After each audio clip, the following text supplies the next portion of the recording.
Hi hello నమస్తే అందరికీ నా పేరు నరేష్. మన ఈ ఛానల్ ద్వారా రాజకీయాలపైన సంక్షేమ పథకాలపైన విశ్లేషణ చేసి జెన్యూన్ సమాచారాన్ని అందించే ప్రయత్నం చేస్తున్నాను. ప్లీజ్ సబ్స్క్రైబ్ చేసుకోండి, లైక్ అండ్ కామెంట్ చేయండి. మరి మీ అభిప్రాయాన్ని కూడా కామెంట్ చేయండి. ఎందుకంటే రైతు భరోసా పైన విశ్లేషణ చేసి మాట్లాడదాం. మరి రైతు భరోసా అయితే 3 ఎకరాల వరకు పడ్డాయి అనే సంగతి మనకు తెలిసిందే. గవర్నమెంట్ తరఫున రికార్డ్స్ మనకి రోజు సమాచారం అయితే కానీ ఎంతమందికి పడ్డాయి, ఎవరికి సరిగ్గా పడట్లేదని మనకు తెలిసిందే. క్షేత్రస్థాయిలో తెలుస్తుంది. రైతులకు చాలామందికి అయితే ఎకరం ఉన్న వాళ్ళకి కూడా పడలేదు సరిగ్గా, 2 ఎకరాలు ఉన్న వాళ్ళకి కూడా పడలేదు. సగం పడ్డ వాళ్ళకి కూడా కోతలతో పడుతున్నాయి. 20 గుంటలకు 30 గుంటలు, ఎకరం ఉన్నోళ్ళకి సగం, 2 ఎకరాలు ఉన్న వాళ్ళకి సగము, లేకుంటే 20 గుంటలు 30 గుంటలు ఇట్లా చిల్లరగా పడుతున్నాయి అన్న సంగతి మనకు తెలిసిందే. ఆల్రెడీ రైతులు అయోమయం గందరగోళంగా ఉంది. మనకి అప్పుడున్నా మంచిగా ఉండే, అప్పుడైనా 5,000 అయినా వచ్చినాయి, కరెక్ట్ వచ్చినాయి, చక్కగా వస్తుండే. మరి ఇది ఏంది ఎక్కువిస్తా అని మరి 1000 పెంచినట్టే పెంచి ఈ విధంగా చేసింది ఏంది? 3,000 కటింగ్ చేసి మళ్ళీ 1000 పెంచినట్టే పెంచి ఈ విధంగా ఎందుకు చేస్తున్నారు? మరి ఏఈఓ వాళ్ళని అడిగితేనేమో సమాచారం సరిగ్గా చెప్పట్లేదు కొంతమందికి అంటున్నారు.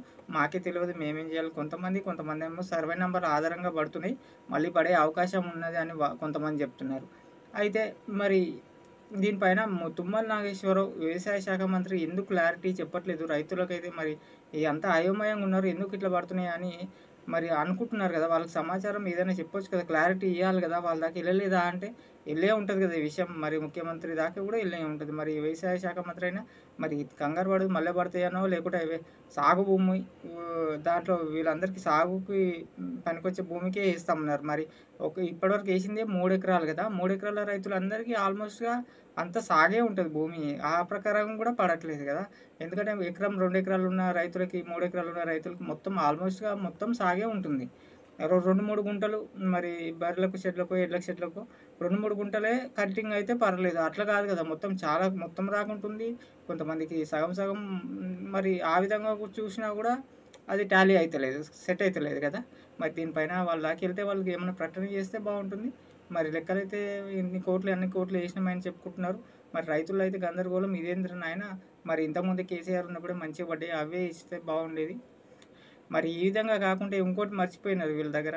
రైతు కూలీలకు 12,000 వేస్తామన్నారు. అది సంగతి అయితే మర్చిపోయారు. వ్యవసాయ కూలీలకు ఈ సంవత్సరానికి 12,000 అంటే ఆ సంగతి అయితే మర్చిపోయారు. ఇవే కోతలకు వస్తారు, ఇవేకే డబ్బులు లేవు.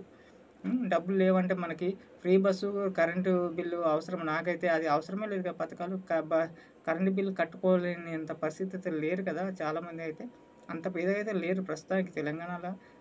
రైతులు కానీ బస్సులలో ప్రయాణం కూడా అవసరం లేదు జనాలకి. ఇట్లా ముఖ్యమైనవి అన్నీ కోతలు కొట్టి అవి ఫ్రీగా ఇచ్చి ఇవన్నీ కోతలు అవసరమైన రైతులకు అవసరమైన ఇవన్నీ కోతలకు వస్తుంటే మరి ఇప్పటికే ఫెయిల్యూర్. ఇప్పుడు క్షేత్రస్థాయిలో ఇప్పటికే వ్యతిరేకత వచ్చింది. ఇంకా ముందు మరి ఇప్పుడు ఏ పథకము స్టార్ట్ కాలే. ఇందిరమ్మ ఇల్లు స్టార్ట్ కాలే. మరి రేషన్ కార్డు అయితే మొన్న సీఎం నిన్న చెప్పిండు. మరి ఇప్పటివరకు అయితే ఎన్నికల కోడ్ లేని జిల్లాలో అయితే అమలు చేయాలని. అది స్టార్ట్ కాలేదు ఇంకా. దాంట్లో లబ్ధిదారు ఎంపిక చేయాలి కదా. ఇంకా ఎంపిక చేయాలి. అవి అయ్యే వరకు మార్చి అయితే ఎట్లయినా మార్చిలోనే ఉంది. మార్చి వరకు మనం ఓపిక పట్టాలి. మార్చిలోనే అన్నీ కంప్లీట్ చేస్తామన్నారు కాబట్టి మనం ఎదురు చూడాల్సిందే. మార్చి 1 ఫస్ట్ వారం మొత్తం ఎన్నికల కోడ్ ఉంటుంది. మార్చి 2వ వారం నుంచి ఈ పథకాలపైన మనకు ఏదైతే అందే అవకాశం, కొన్ని అయినా అందే అవకాశం అప్పుడు ఉంటుంది. అప్పటి నుంచి జర ఎదురు చూడాల్సిందే. మరి దీనిపైన మీకు ఏమనిపించింది కామెంట్ చేయండి. మీరు ఎవరెవరు పర్లేదో వాళ్ళు కూడా జర కామెంట్ చేయండి, సపోర్ట్ చేయండి, లైక్ అండ్ కామెంట్ చేయండి.